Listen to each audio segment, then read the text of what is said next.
Ada nih. Oke, wait.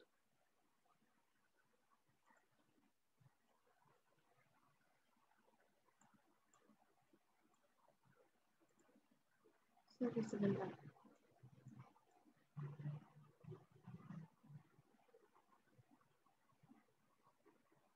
Oke. Sebelumnya ada yang tahu gak ini siapa? Bapak-bapak ini siapa? Ada yang tahu gak? Conte. Ya bener dia. Ada yang jawab aku. Oke, aku nggak tahu sih gimana pronounce namanya, tapi aku biasanya sebut dia itu Auguste Comte. Dia adalah seorang bapak sosiologi di dunia. Agus. Oke. Sorry, kok nggak bisa dipencet? Oh. Oke, jadi ini tuh adalah first class aku di Bersinar. Hello. Before we start to learn about sociology, kita harus tahu dulu nih kenapa sih ada ilmu sosiologi, kenapa beliau bisa jadi bapak sosiologi. Pertama itu kenapa sih ada sosiologi? Ini kita menyinggung sejarah sedikit ya. Wait. Jadi sosiologi itu muncul karena adanya waktu itu tuh sempat terjadi revolusi Perancis dan revolusi industri yang mengakibatkan terjadinya berbagai macam fenomena. Contohnya adalah eksploitasi pekerja pada anak, terus organisasi besar-besaran dan lain-lain. Pokoknya hal-hal negatif banyak bermunculan pada saat itu. Nah, terus Auguste Comte ini sorry, ini suaraku bocor.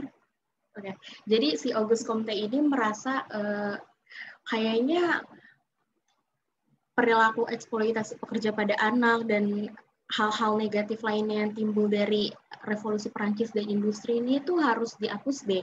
Makanya dia menciptakan instrumen penelitian sosial yang dinamakan sosiologi ini.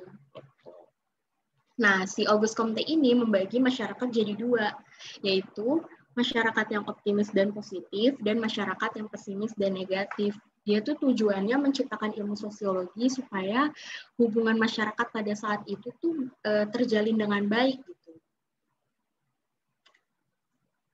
Ada yang mau ditanyakan nggak?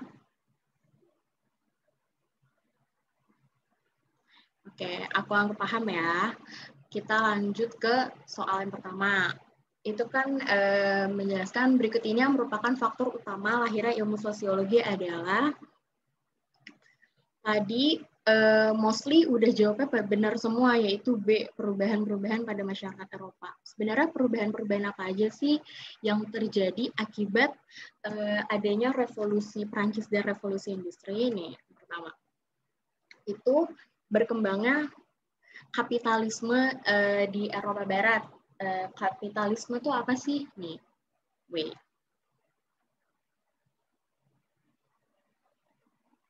Jadi, kapitalisme itu keadaan di mana harga pasar dan barang ditentukan oleh pemilik modal. Jadi pada saat itu tuh ketimpangan ekonomi terjadi besar-besaran di Eropa saat itu. Nah, yang kedua, terjadi eksploitasi kaum buruh oleh kaum pemilik modal. Jadi kaum pemilik modal bersikap sewenang-wenangnya kepada kaum buruh saat itu. Yang ketiga, meningkatnya individualisme. Yang keempat, banyak lahirnya ilmu pengetahuan modern. Yang kelima, tumbuhnya percaya diri pada masyarakat yang menginginkan adanya kebebasan pada saat itu. Yang keenam, ada revolusi industri di Inggris dan revolusi Perancis. Untuk pembahasan soal yang ini, gimana? Ada yang mau ditanyakan nggak?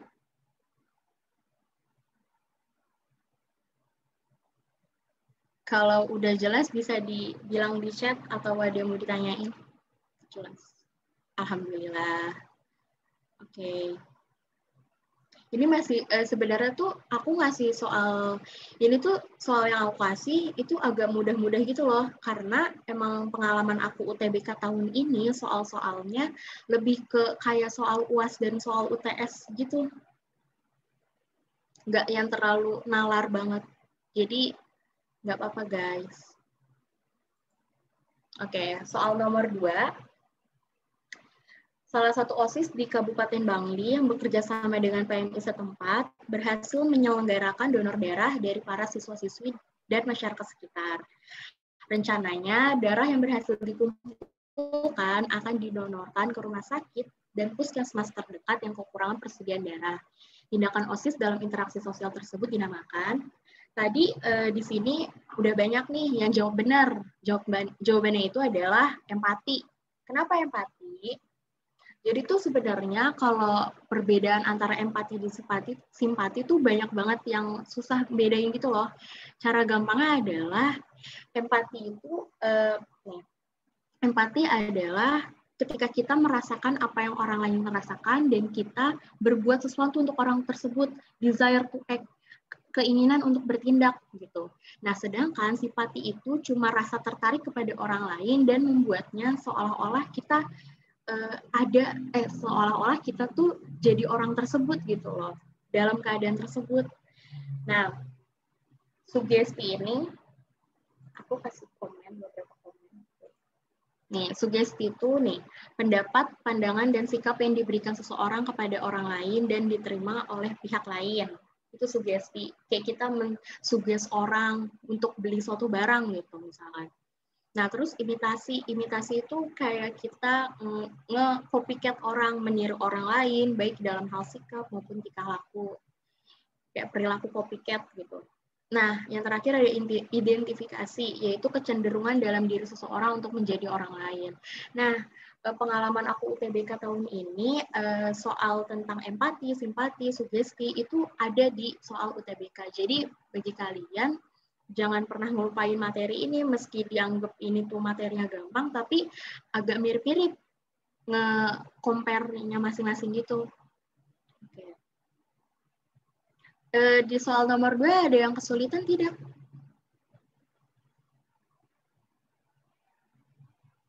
Jelas tidak? Atau aku jelasinnya kecepatan? Oke, jelas ya. Alhamdulillah. Oke, lanjut ke soal berikutnya ya.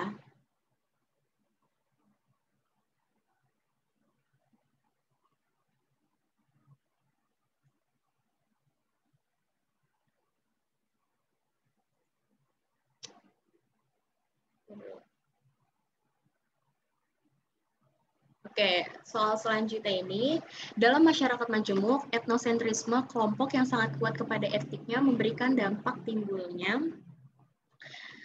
A. Adaptasi, B. Keeksklusifan, C. Pluralitas, D. Integrasi, E. Asimilasi.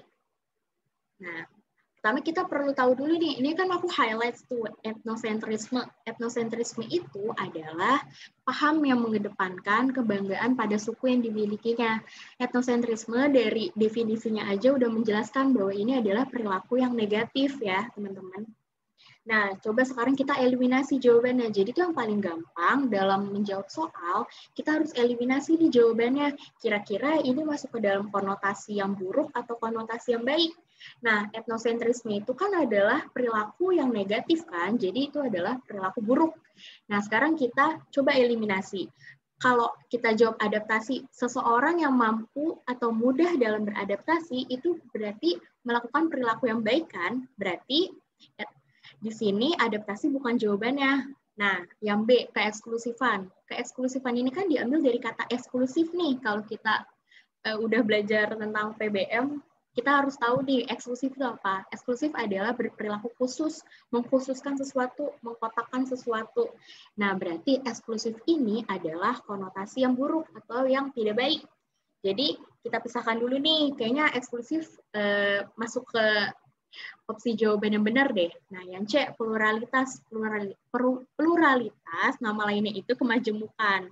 Nah, ketika suatu kelompok memiliki sifat yang pluralitas, berarti dia memiliki konotasi yang baik. Nah, D, integrasi. Integrasi itu juga konotasinya baik ya, teman-teman. Kayak integrasi sosial, integrasi politik, gitu. Nah, asimilasi. Asimilasi adalah pembentukan kebudayaan baru tanpa menciptakan tanpa menghilang salah.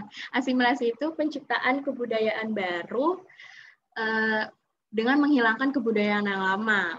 Nah, jadi kiranya jawabannya yang benar itu adalah eksklusif. Nah, nih, timbulnya keeksklusifan dalam berperilaku ditandai dengan perilaku yang cenderung tertutup dan kurang menerima suku yang lain. Cara paling gampang adalah kita harus ngeeliminasi jawaban dulu.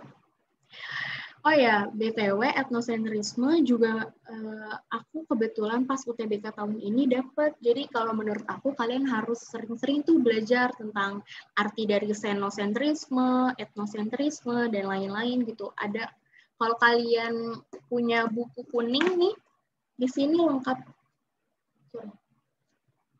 Ya, nggak kelihatan. Ya pokoknya buku kuning itu lengkap. Nah, kalian harus hafalin tuh singkatan-singkatan kayak gitu. Oke, selanjutnya. Aduh, kok lama ya?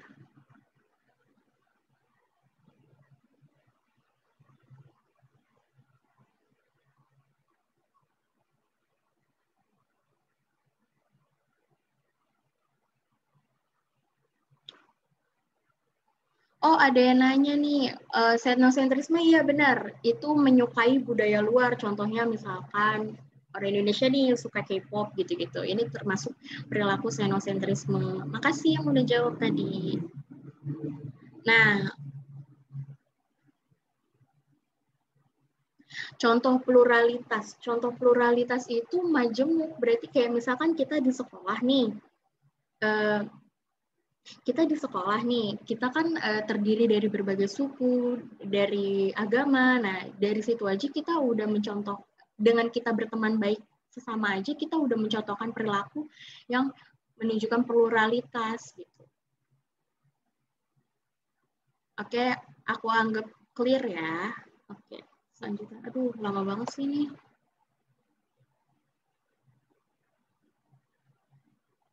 Oke, soal nomor 4. PT Maju Jaya berkonflik dengan karyawannya sebab gaji yang diperoleh karyawannya tidak sesuai dengan apa yang sudah dikerjakan. Pemilik PT Maju Jaya akhirnya menyeret masalah ini ke meja hijau. Peristiwa ini disebut dengan, jadi alhamdulillah kalian udah banyak yang jawabnya benar nih di soal ini. A. Koersi, B. Bargaining, C. Adjudifikasi, D. Segregasi, E. Mediasi. Oke, kita coba artikan dulu nih.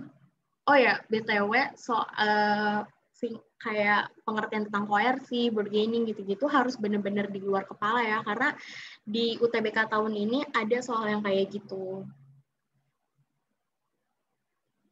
Yang pertama, koersi. Koersi adalah proses akomodasi yang dilakukan secara paksa. Nah, bargaining, ini nih yang kadang kalian udah pada tahu belum bargaining itu apa? Pernah sempat ngerjain soal yang tentang bargaining?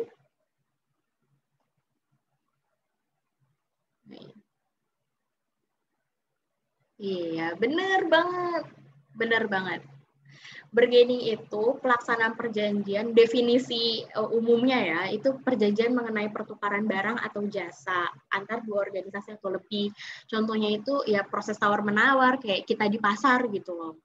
Benar banget nih. Thanks. Ya. Oke, selanjutnya ada adjudifikasi ini, Jo. Adjudifikasi adalah penyelesaian masalah melalui pengadilan. Di soal ini kan, sorry banget. Nah, di soal ini kan PT Maju Jaya menyeret masalah ini ke meja hijau atau pengadilan kan. Jadi jawaban di soal ini adalah C, adjudifikasi.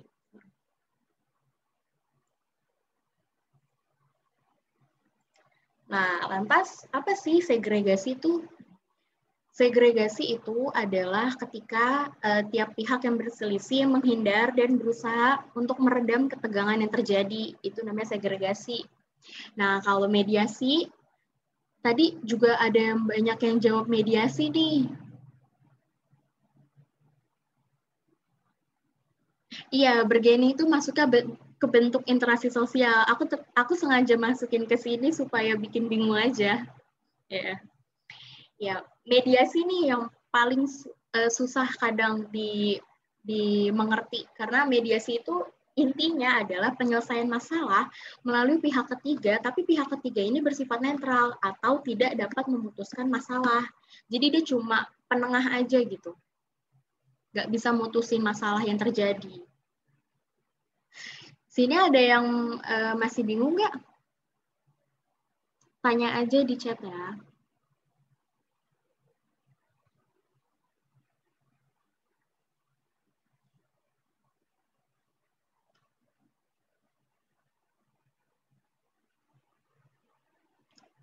Kalau ada yang bingung, contoh koersi itu apa? Koersi itu adanya peraturan hukum perundang-undangan di Indonesia, itu kan proses akomodasi yang dilakukan secara paksa. Semua warga Indonesia harus mentaati UUD yang berlaku gitu. Jadi dilakukan secara paksa. Jelas tidak? Next gak?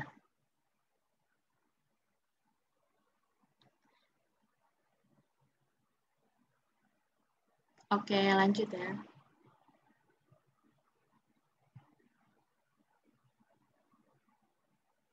Segregasi sama detente. Aku baru dengar detente loh. Tapi boleh sih masukan nanti kalau next class, aku bakal jelasin deh tentang detente. Joint venture.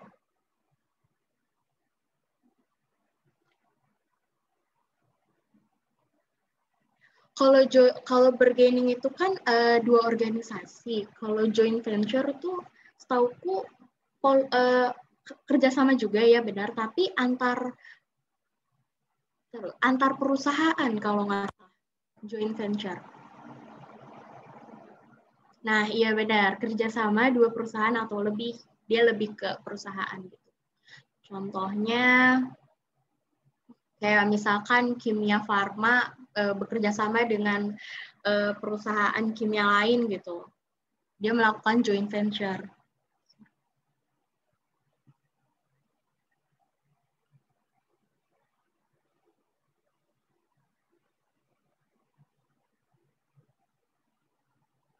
Wah, terima kasih. Jawabannya keren banget.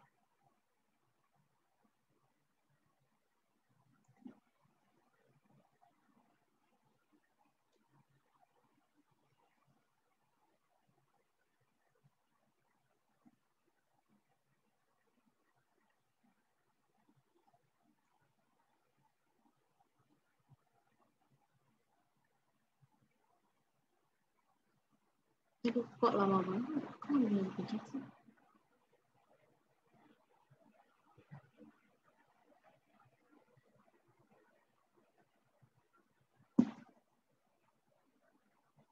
Sorry, bentar-bentar.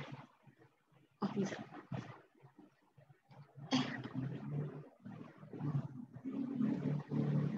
Nah, bedanya mediasi sama konsiliasi.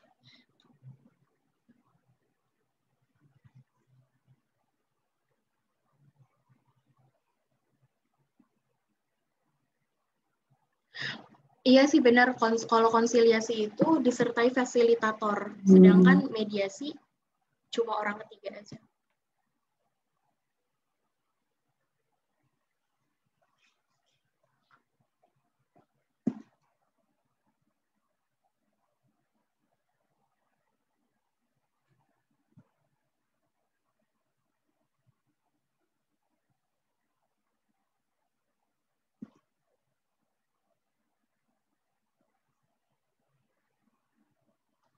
Oke, lanjut ya. Nomor soal 5.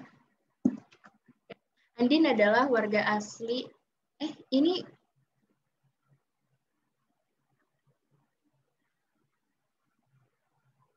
oke, masih diskusi. Iya, kalau konsiliasi emang ada fasilitatornya, contohnya seperti lembaga.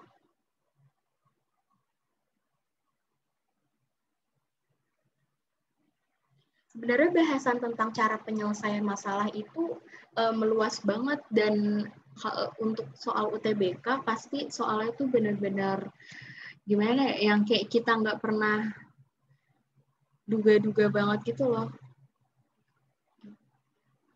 Ini jadi notes buat aku nih, kayaknya seru kali nih kalau kita bahas tentang cara penyelesaian masalah sampai tuntas ya. Aku lanjut atau enggak? Atau masih ada yang ditanyakan? Oke. Oke, Andin adalah warga asli Indonesia yang bekerja di Irlandia. Andin menikah dengan Bruce yang berkeluarga negaraan Irlandia. Pernikahan antar keduanya disebut dengan, ini udah banyak yang jawab, tapi ada yang jawab, masih ada yang jawab akulturasi nih tadi. Jadi jawaban yang ini tuh adalah,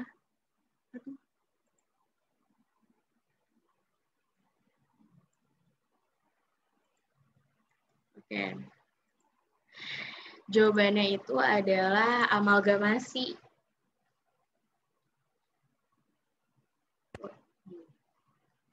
Ini masih agak rancu sebenarnya untuk membedakan akulturasi, asimilasi, dan tiba-tiba ini juga ada amalgamasi ya.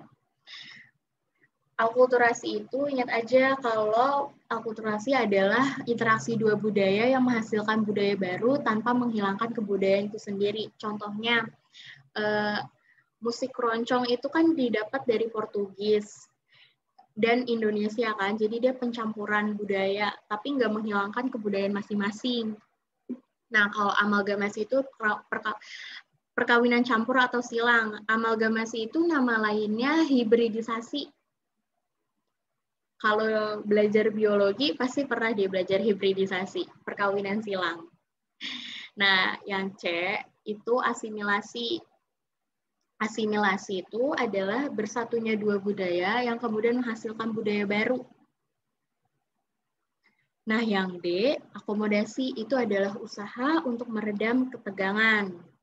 E, yang tadi aku udah jelasin, yaitu adalah penyelesaian masalah dengan mendatangkan pihak ketiga bersifat netral atau tidak dapat memutus masalah atau menyelesaikan masalah. Sini ada masih bingung nggak? Aku jelasinnya bikin paham tidak ya? Lanjut atau enggak nih?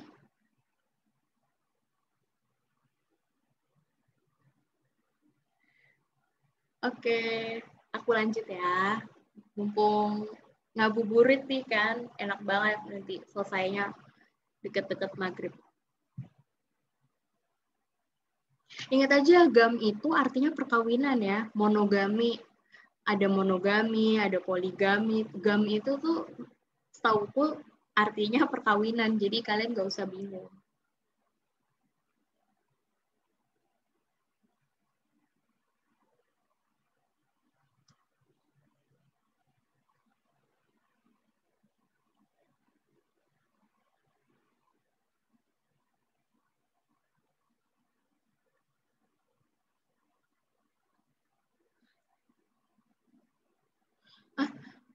Oh, ada yang nanya nih, endogami, eksogami itu bagaimana, Pak? Sejauh yang aku tahu, kalau endogami itu pernikahan antar suku sendiri. Kayak misalkan, setauku ya, tolong dikoreksi, iya benar, nikah sama suku sendiri. Yaitu, ya misalkan aku suku Padang, nikah dengan orang Padang. Nah, kalau eksogami itu, benar, di luar suku. Benar banget, Cece. Terima kasih bantuannya. Oke.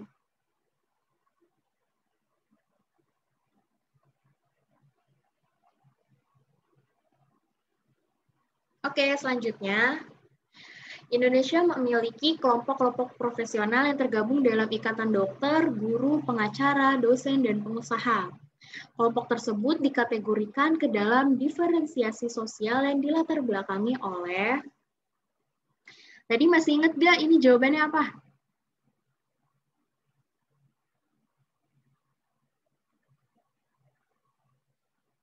Iya, benar banget. Ini jawabannya A. Ih, udah pada bisa semua. Keren. Oke, ini jawabannya A. Wait.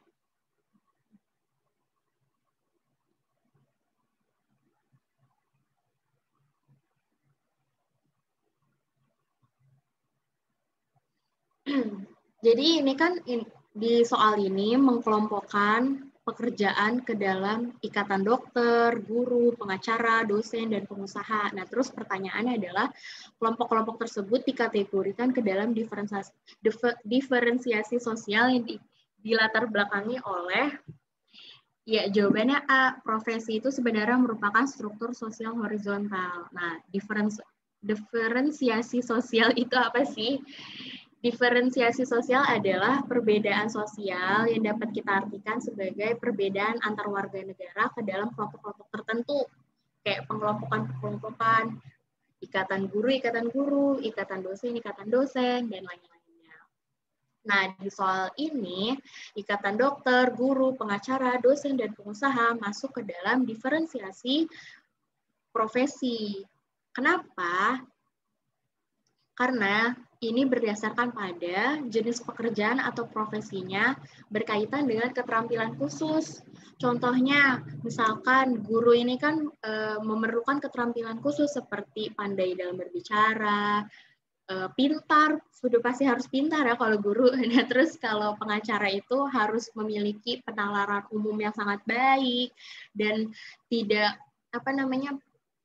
tidak pelin-pelan dalam memutuskan masalah gitu-gitu. Nah, makanya jawabannya itu adalah A.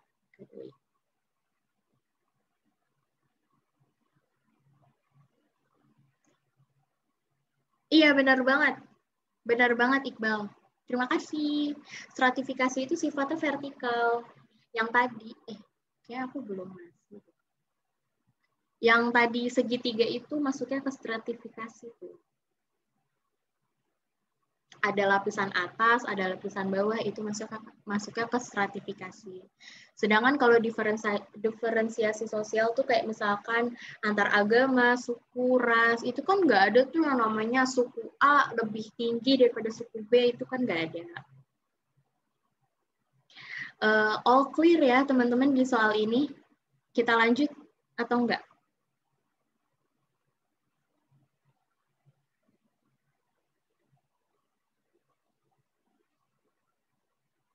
Oke, lanjut ya.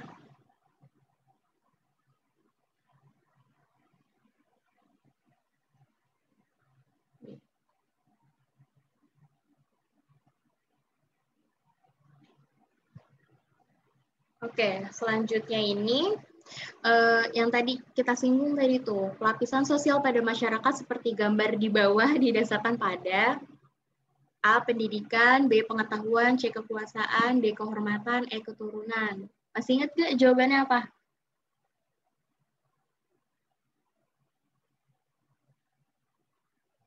Ih, bener banget. Keturunan. Oke. Iya, benar banget. Ini tuh pelapisan sosial yang didasarkan pada keturunan. Contohnya nih, misalkan, kan kalau di Bali itu masih ada sistem kasta kan. Nah, contohnya nih, sistem kasta tertinggi itu kan Brahmana. Nah, nama orang Bali yang memiliki kasta Brahmana tuh contohnya kayak Ida Ayu sama Ida Bagus. Nah, si Ida Ayu itu dapat nama Ida Ayu didapat dari keturunan, bukan dari pendidikan, pengetahuan, kekuasaan, kehormatan. Jadi kayak kamu lahir ya udah, kamu udah punya kasta gitu. All clear ya teman-teman di soal ini? Aku lanjut atau enggak?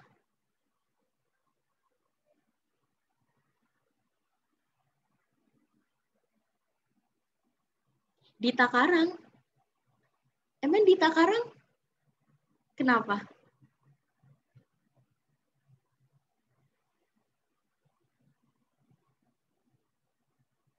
Kita lanjut gak nih? Oke.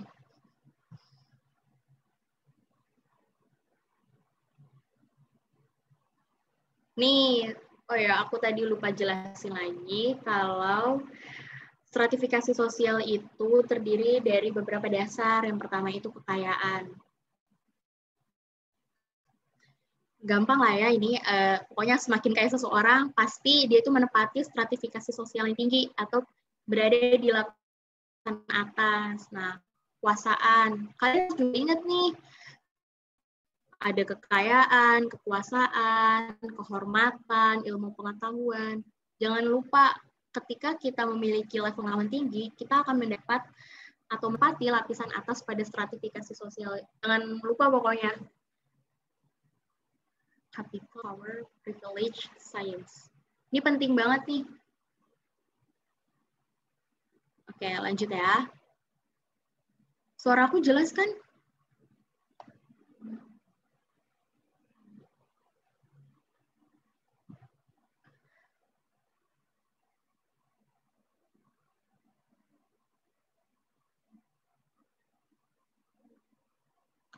Oke, soal nomor 7.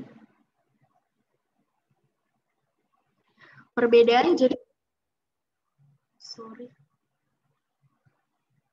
Boy.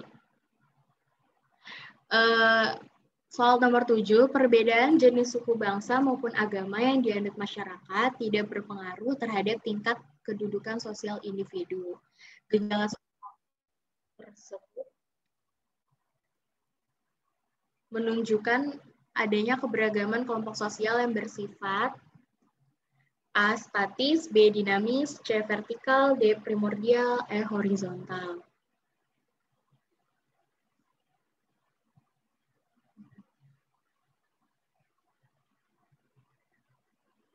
Oke, wait.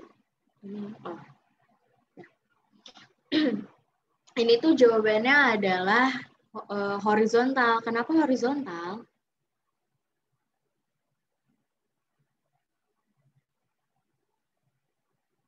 Kan yang ditanyakan itu perbedaan jenis suku, bangsa, maupun agama yang dianut masyarakat tidak berpengaruh pada tingkat kedudukan sosial. Nah, gejala sosial tersebut bersifat apa? Nah, jawaban itu adalah horizontal. Kenapa? Karena gejala sosial horizontal adalah fenomena sosial yang terjadi pada tatanan masyarakat yang sederajat, seperti suku, ras, agama, budaya, itu kan bersifat horizontal ya. Nggak ada yang namanya agama paling tinggi lah, agama paling rendah lah, nggak ada ya. Nah, terus gejala sosial dinamis, yaitu kondisi, nih, di sini gejala sosial itu dibagi jadi dua, ada banyak, bukan dua doang. Tapi yang di sini aku masukin ada horizontal sama dinamis, sisanya aku cuma itu doang, variasiin aja. Gejala sosial horizontal, itu yang tadi aku sebutin, contohnya itu suku, ras, agama. Nah, kalau gejala sosial dinamis itu adalah kondisi di mana gejala sosial terjadi perubahan yang cepat atau dinamis. Nah, tuh aku kasih tahu contohnya, yaitu tren fashion yang berubah-ubah. Kalau dulu kan sempet tuh monokrom, terus tiba-tiba sekarang jadi banyak yang fashionnya 90s, terus 80s, gitu-gitu kan.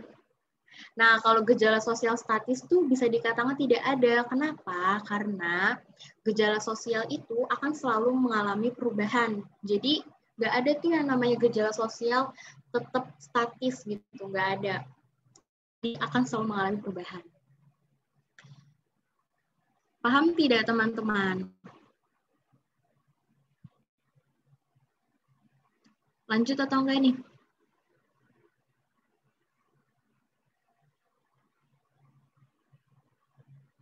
Oke, FH Unpad. Semoga masuk FH Unpad. Amin.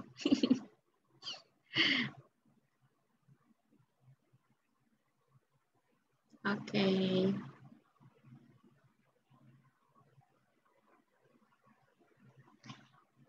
Ini agak tricky nih soal yang ini. Teori konflik Karl Marx dipandang berbeda oleh Dahrendorf. Pada mulanya, Dahrendorf melihat teori konflik sebagai teori parsial atau teori sebagian, dan menganggap teori ini adalah perspektif yang dapat digunakan untuk menganalisa fenomena sosial. Ia menganggap bahwa masyarakat itu memiliki sisi ganda, memiliki sisi konflik dan sisi kerjasama. Kemudian ia menyempurnakan sisi ini dengan menyatakan bahwa segala sesuatu yang dapat dianalisis dengan teori fungsionalisme struktural dapat pula dianalisis dengan teori konflik secara lebih baik.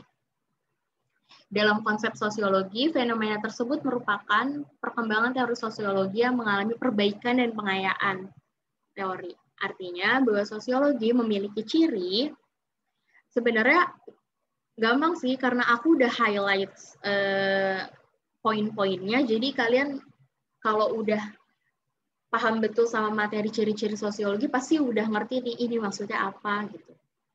Ini kan yang aku highlight tuh menyempurnakan, perbaikan pengayaan, terus ciri sosiologi.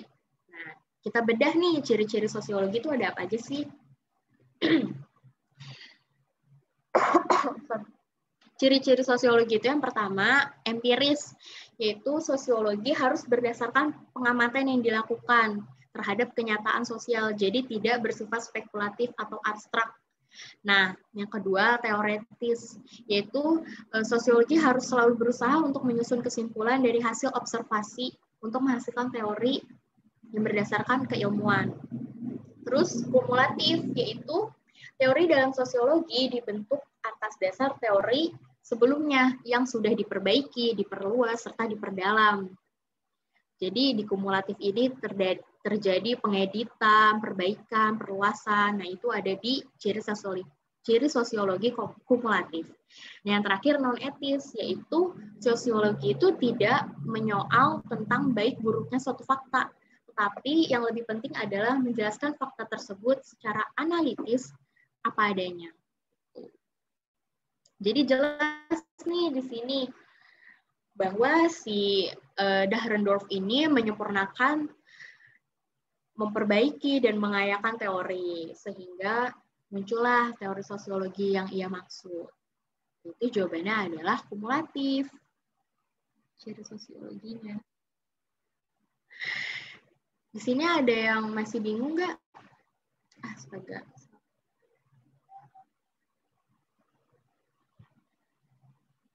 Ada yang mau ditanyakan?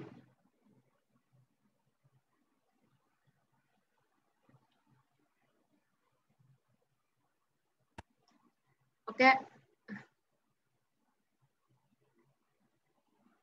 Oke, alhamdulillah. Aku lanjut ya.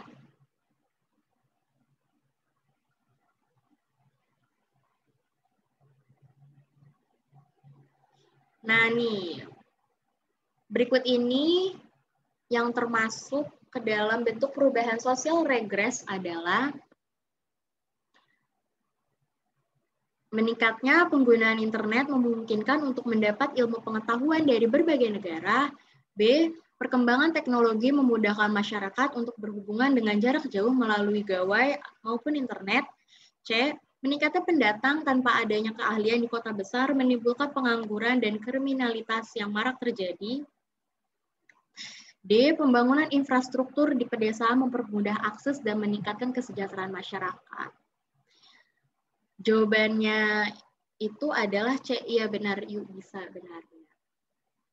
Jawabannya itu adalah C. Sebenarnya tuh gampang untuk menjawab soal, yaitu kita tinggal eliminasi aja nih kalau opsi A, B sama D ini kan masuknya ke dalam perubahan sosial yang baik gitu kan. Sedangkan yang C ini masuknya ke konotasi yang negatif.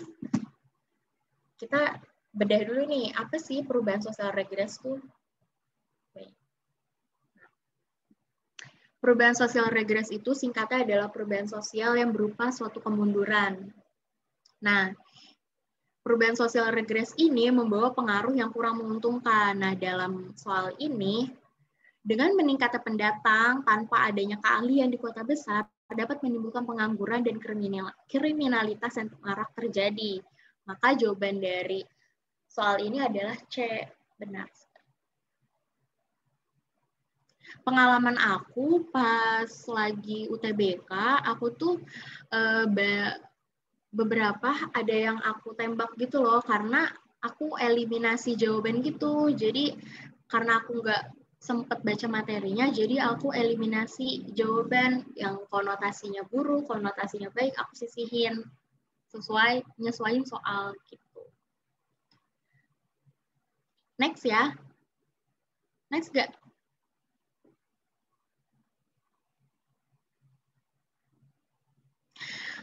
Kalau buat SIMAK itu sosiologinya pengalaman aku kemarin itu gampang kok.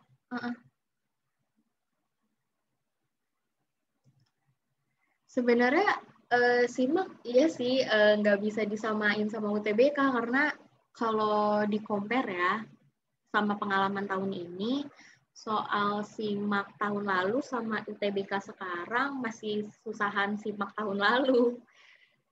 SIMAK emang nggak ada obatnya deh kalau bikin-bikin soal. Iya, bener banget. Iya, bener banget untuk disimak aja. Ikut UTBK tahun ini. Iya, aku UTBK kemarin tanggal 16 April, gelombang 1.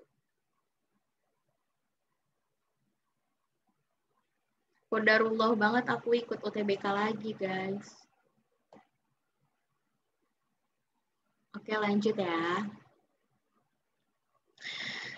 Pemerintah Australia sedang melakukan pengejaran terhadap 19 perusahaan multinasional terkait pajak. Perusahaan tersebut mengatur hutang mereka sedemikian rupa, serta melakukan skema pembiayaan yang rumit bagi anak perusahaan mereka untuk mengurangi kewajiban pajak mereka di Australia secara dramatis.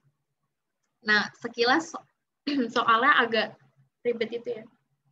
Ambil jurusan apa, Kak?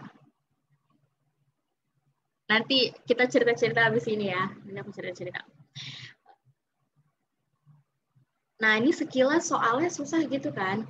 Sebenarnya kalau udah masuk ke dalam tindakan penyimpangan, kita harus identifikasi aja dulu, ini kejahatannya ngapain. Kalau ini kan melakukan skema pembiayaan yang rumit bagi anak perusahaan mereka untuk mengurangi kewajiban pajak, ya kan? Nah, pertama kita bedah nih penyimpangan. Iya, benar banget Iqbal. Oke, nah penyimpangan primer nih, penyimpangan yang bersifat sementara atau temporer. Contohnya bisa dilihat yaitu pelanggaran lalu lintas. Itu kan cuma bersifat sementara ya, karena nggak setiap hari kita bakal melakukan pelanggaran lalu lintas. Pasti ada aja lah kita teraturnya gitu. Nah, penyimpangan sekunder itu penyimpangan yang dilakukan oleh pelakunya secara terus-menerus walau telah diberi sanksi. Contohnya adalah pelaku pencurian barang berharga gitu-gitu. Itu kan secara berulang-ulang gitu kan kalau melakukan pencurian. Pasti deh. Nah, yang ketiga itu kejahatan tanpa korban, yaitu kejahatan yang tidak mengakibatkan penderitaan. Contohnya itu perbuatan berjudi atau perjudian tuh. Itu kan nggak menimbulkan penderitaan yang gimana kan. Nah, selanjutnya ada white collar crime atau kejahatan kerah putih. Nah, si Iqbal tadi udah bener nih jawabnya, yaitu dilakukan biasanya oleh orang terpandang atau memiliki status tinggi.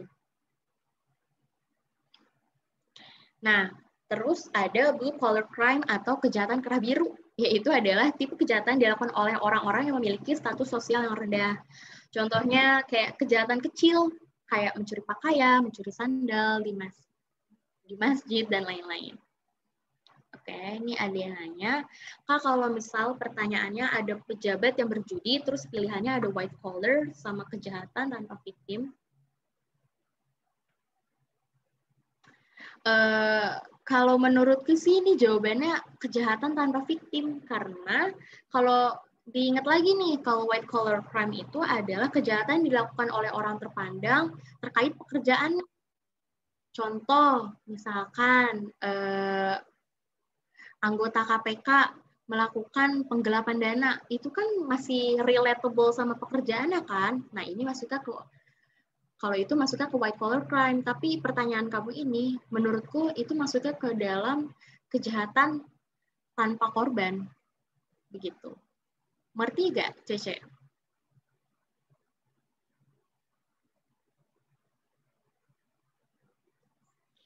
Diingat-ingat lagi nih, kalau white collar crime itu dilakukan oleh orang yang berstatus tinggi dalam rangka pekerjaannya. Jadi penyalahgunaan wewenang gitu. Iya, betul banget. Soalnya pejabat belum tentu korupsi. Benar banget. Oke, lanjut. Ternyata udah ya? Oke. Sekian. Ada yang mau ditanyakan? Cerita, Kak. Oke, aku cerita ya sedikit.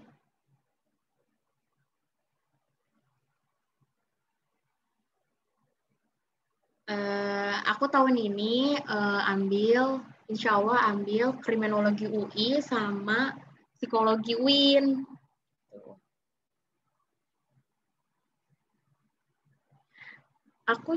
Sebenarnya aku pengen ikut simak sih. Jadi for information, tahun lalu tuh ya kita namanya